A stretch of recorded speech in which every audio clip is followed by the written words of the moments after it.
Ouf, c'est officiel, on est sauvés. Comment ça, vous ne le saviez pas?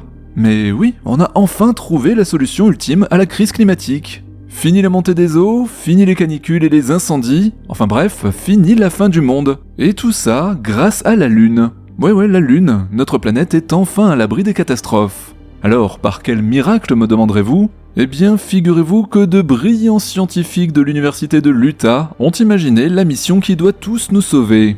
Comment? Eh bien, en expédiant des nuages de poussière lunaire en orbite, précisément entre nous et le Soleil, ils vont créer un voile qui atténuera ses rayons juste assez pour à nouveau faire de la Terre le paradis qu'elle avait toujours été.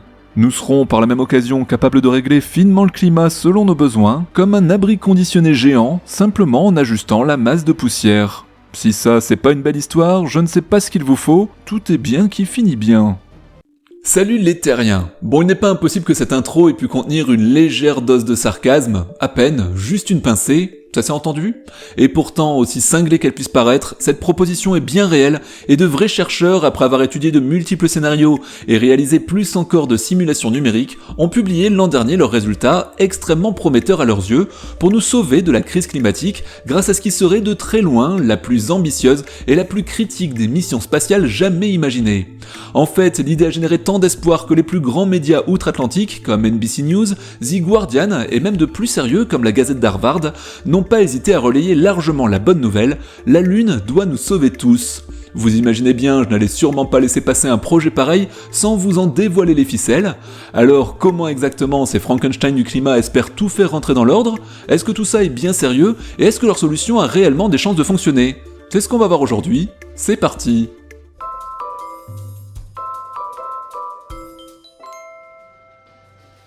Bon, je ne pense pas qu'il soit nécessaire de vous dresser le tableau de la crise climatique en cours et à venir, hausse de la température mondiale moyenne, vagues de chaleur chaque année plus intenses, incendies, hausse du niveau des océans, submersion des villes côtières et de centaines d'îles, fréquence des événements extrêmes de plus en plus élevée, en particulier des sécheresses et des cyclones, et globalement ce que l'ONU a qualifié de menace existentielle directe pour l'humanité. Bon, je ne crois pas qu'il en reste encore beaucoup parmi nous pour douter de l'urgence à lutter contre une telle catastrophe, donc ceci étant pris pour acquis, je vais vous épargner une redite des détails habituels et passer directement au vif du sujet. Car oui, les chercheurs de l'équipe de Ben Bromley, astrophysicien à l'université de l'Utah, ont imaginé une mission de sauvetage capable, selon eux, de faire de cette menace existentielle un lointain souvenir dont on rira un jour en pensant à tout le remue-ménage qu'elle avait provoqué. Voici donc le scénario, on ne peut plus hollywoodien, de cette incroyable opération.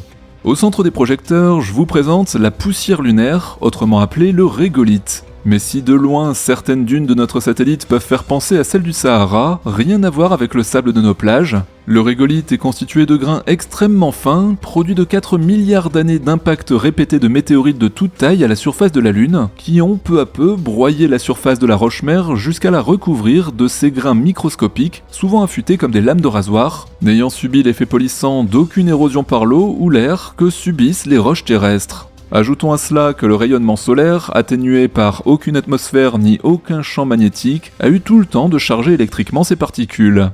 Le résultat de cette combinaison de propriétés a été, pour les astronautes des missions Apollo, de rendre cette poussière extrêmement adhérente sur leur combinaison et impossible à épousseter au moment de retourner à bord de leur module. Mais pour ce qui nous concerne aujourd'hui, ce régolithe n'est pas seulement le cauchemar des blanchisseurs, mais il est aussi très efficace pour ce qui est de renvoyer la lumière. Vous vous en serez rendu compte, les nuits de pleine lune, on y voit parfois aussi nettement qu'en plein jour, alors qu'on ne profite au fond que de l'infime fraction du rayonnement du soleil reflété vers nous par la surface de régolithe. C'est dire si celle-ci est efficace de ce point de vue. Or, c'est justement tout le projet ici, renvoyer vers l'espace une fraction de la lumière de notre étoile avant qu'elle ne vienne accomplir chez nous son œuvre dévastatrice en se faisant piéger dans la serre géante que devient notre atmosphère. Ok, mais plus facile à dire qu'à faire. Concrètement, comment installer durablement entre nous et le soleil les millions de tonnes de régolithe nécessaires à créer une ombre suffisante pour refroidir la surface de la Terre? Eh bien, il faut l'avouer, c'est là que ça se complique un peu, mais ne baissons pas les bras car c'est aussi une excellente occasion de vous en apprendre un peu plus sur les mystères du point de Lagrange L1. D'abord, pourquoi est-ce que ce système à base de poussière lunaire séduit tant ses concepteurs? Enfin une chose sensée, parce qu'il ne touche pas à la Terre et reste strictement dans l'espace. Et ça, c'est déjà un point qu'on peut leur accorder, parce que les apprentis sorciers de l'ingénierie climatique sont déjà bien assez nombreux à imaginer toutes les catastrophes futures en puissance pour nous éviter en théorie 1 ou 2 degrés de réchauffement. Par exemple, avec le largage massif d'aérosols dans la stratosphère, comme si on n'avait pas encore assez troué la couche d'ozone, l'injection de chaux dans les océans, l'inondation du Sahara, bon j'en passe et des plus dingues. Le tout sans bien sûr la moindre idée des conséquences réelles à long terme. Or, le climat et la biosphère de notre belle planète reposent sur toutes sortes d'équilibres fragiles, donc si déjà notre nouvelle brillante solution peut éviter de remettre un grand coup de pied dans l'édifice, c'est toujours ça de gagner. Or, la poussière lunaire est déjà là, prête à l'emploi en quantité quasi illimitée, sur un satellite artificiel dont il est infiniment plus simple de décoller que depuis la Terre. En fait, c'est presque comme si elle avait été placée là exprès. Mais alors maintenant, comment faire pour installer ce parasol de poussière à la bonne place, c'est-à-dire entre nous et le Soleil ? Eh bien, de toute évidence, il va falloir commencer par la collecter, et ça implique déjà d'installer une exploitation minière digne de ce nom à la surface de la Lune. Et pas de petite taille s'il vous plaît, on parle de dizaines de millions de tonnes à extraire chaque année, il va donc falloir passer à l'industrie lourde et s'inspirer de ce qui se fait sur Terre. Le régolithe recouvre la Lune sur une épaisseur de 3 à 8 mètres, et sa densité, si on se réfère aux échantillons ramenés par Apollo, est en moyenne d'environ 1,5 g par centimètre cube, soit 1,5 tonnes par mètre cube.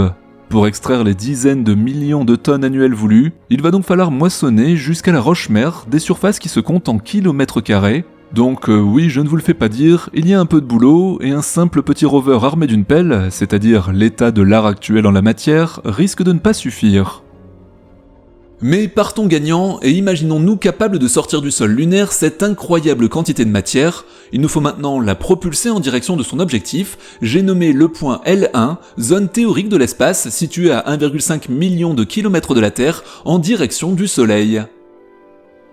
Je vous l'annonce tout net, avec des fusées classiques, c'est foutu avant de commencer. Je vous rappelle l'objectif, propulser des millions de tonnes au-delà de l'orbite terrestre. Et s'il faut aussi le rappeler, l'état de l'art en la matière est le suivant. Pour arracher quelques centaines de kilos de charge utile constituée de 2 astronautes et quelques cailloux de la surface lunaire, c'est à l'origine toute la puissance d'une fusée de 3000 tonnes qui est nécessaire au départ de la Terre. Je vous laisse donc faire le calcul s'il fallait maintenant expédier assez de fusées construites sur Terre vers la Lune pour en faire décoller une telle masse de régolithes. Et oui, ça ferait des centaines de milliers de fusées SLS, et ce tous les ans s'il vous plaît. Avec, soit dit en passant, une participation à l'effet de serre qui rendrait sans doute à elle seule toute l'opération inutile. Il nous faut donc trouver autre chose, et ça tombe bien car sur la Lune, pas d'atmosphère, et on peut imaginer mettre en œuvre des techniques de propulsion qui n'ont pas leur place sur Terre. En particulier, celle des canons électromagnétiques.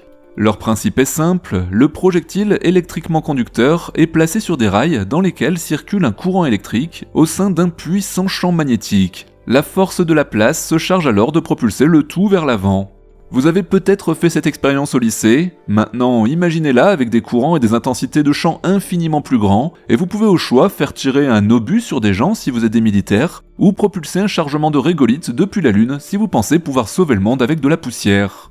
Bon, l'opération demande des quantités d'énergie conséquentes, mais ce système, fonctionnant à l'électricité, a au moins l'avantage de ne pas devoir expédier cette énergie sous forme de combustible chimique depuis la Terre. De l'électricité, on peut en produire sur place, avec des panneaux solaires, qui risquent certes de se faire un petit peu obstruer par la poussière soulevée par la mine à ciel ouvert voisine, mais aussi avec des centrales nucléaires.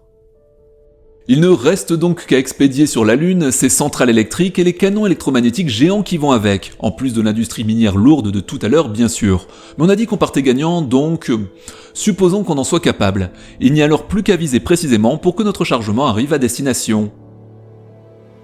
Et là, il faut bien avouer, c'est la partie élégante de l'histoire, celle qui fait l'objet de simulations précises de la part de Monsieur Bromley et son équipe. Et c'est donc le moment de vous en dire un peu plus sur ce fameux point L1. Les points de Lagrange, vous en avez sans doute déjà entendu parler, ne serait-ce que parce que le télescope James Webb a été envoyé lui-même au point L2. Ce sont des points de l'espace autour de l'orbite d'une planète, dans notre cas de la Terre, où les forces gravitationnelles et les effets centrifuges s'annulent. Au nombre de 5, ils tournent autour du Soleil au même rythme que nous. Je vous les donne dans le désordre. L3 se trouve de l'autre côté de notre étoile, à l'opposé de la Terre sur son orbite. L4 et L5 sont eux aussi sur le parcours de l'orbite, mais respectivement en avance et en retard de 60 degrés par rapport au Soleil. L2, où se trouvent quelques-uns des plus importants observatoires spatiaux, se trouve à 1,5 million de kilomètres de la Terre dans la direction opposée au Soleil, et L1 enfin à cette même distance, mais cette fois en direction du Soleil. Leur point commun, c'est qu'un objet placé précisément en ces endroits avec la même vitesse angulaire que la Terre y resterait sans dépenser d'énergie et continuerait passivement de lui-même de tourner de concert avec nous, ou presque, mais on y reviendra. Et ça n'en a peut-être pas l'air, mais c'est un petit prodige de mécanique, car d'ordinaire, plus un objet en orbite se trouve près du corps central, plus il va vite, et plus il se trouve loin, plus il se traîne. Donc maintenir des télescopes au point L2 et des observatoires solaires en L1 comme on le fait déjà, et faire en sorte qu'ils restent immobiles relativement à la Terre, constitue en soi un petit miracle. Et ce n'est pas tout, car une propriété intéressante de ces deux derniers est d'être relativement facile d'accès en termes de mécanique orbitale. Si vous avez suivi le détail du lancement de James Webb, vous avez peut-être remarqué que sa trajectoire depuis la Terre jusqu'à sa destination a été relativement directe et sans grande manœuvre en cours de route, à part celle, relativement faible, d'insertion sur son orbite autour du point virtuel L2 à l'arrivée. Eh bien, dites-vous que pour envoyer notre poussière lunaire vers L1, ce serait plus ou moins le même topo, avec un effet de catapulte dû à la vitesse orbitale de la Lune en plus. Autrement dit, en suivant des routes précisément calculées, il serait possible d'expédier les colis de régolithes en comptant uniquement sur l'impulsion initiale du canon électromagnétique. Il n'aurait alors qu'une manœuvre d'insertion minimale à réaliser en arrivant sur place, et l'impulsion initiale serait grandement diminuée par le mouvement de la Lune, qui, si le tir est effectué au bon moment, fournirait naturellement une partie de la vitesse requise. Une fois sur place, il n'y aurait alors plus qu'à libérer la poussière pour la laisser former un vaste nuage réfléchissant, capable, selon les calculs de l'équipe de M. Bromley, de diminuer la puissance du rayonnement solaire qui parvient jusqu'à nous de l'ordre de 2%. Mais malheureusement, tout n'est pas éternel au pays des points de Lagrange. Il y a une chose que je ne vous ai pas encore dit sur ces points, c'est qu'ils ne sont pas tous stables. Seuls L4 et L5, ceux situés avant et après la Terre sur la même orbite, ont cette chance. Ces deux-là sont effectivement des zones où les astéroïdes peuvent se faire piéger et rester sur le long terme. On leur donne alors le nom de Troyens, et on en connaît effectivement au moins deux, tous deux situés autour du point L4. Enfin, ça c'est pour le système Terre-Soleil, car si on regarde cette fois autour de Jupiter, la plus massive des planètes de notre système, c'est tout un écosystème de plus de 4000 Troyens qui la précèdent et la suivent sur son orbite. Mais je ne vous en dis pas plus, ce sera peut-être le sujet d'un prochain épisode. Les trois autres points, L1, L2 et L3, n'ont pas ce privilège, ce sont bien des points d'équilibre, mais instables. Pour reprendre la comparaison classique, ils sont semblables à des cuvettes dans laquelle on placerait une bille. Si on écarte un petit peu la bille du point central, elle revient d'elle-même au centre. Les points instables sont eux à comparer au sommet d'une colline. Une bille placée pile au sommet peut s'y trouver en équilibre, mais la moindre perturbation la fera aussitôt tomber. Bon, la mécanique des points de Lagrange est un peu plus complexe, et en pratique, elle n'empêche pas de calculer des orbites régulières autour de ces points, appelées orbites de Lissajous, sur lesquelles il est possible de placer des satellites, comme on l'a fait pour James Webb.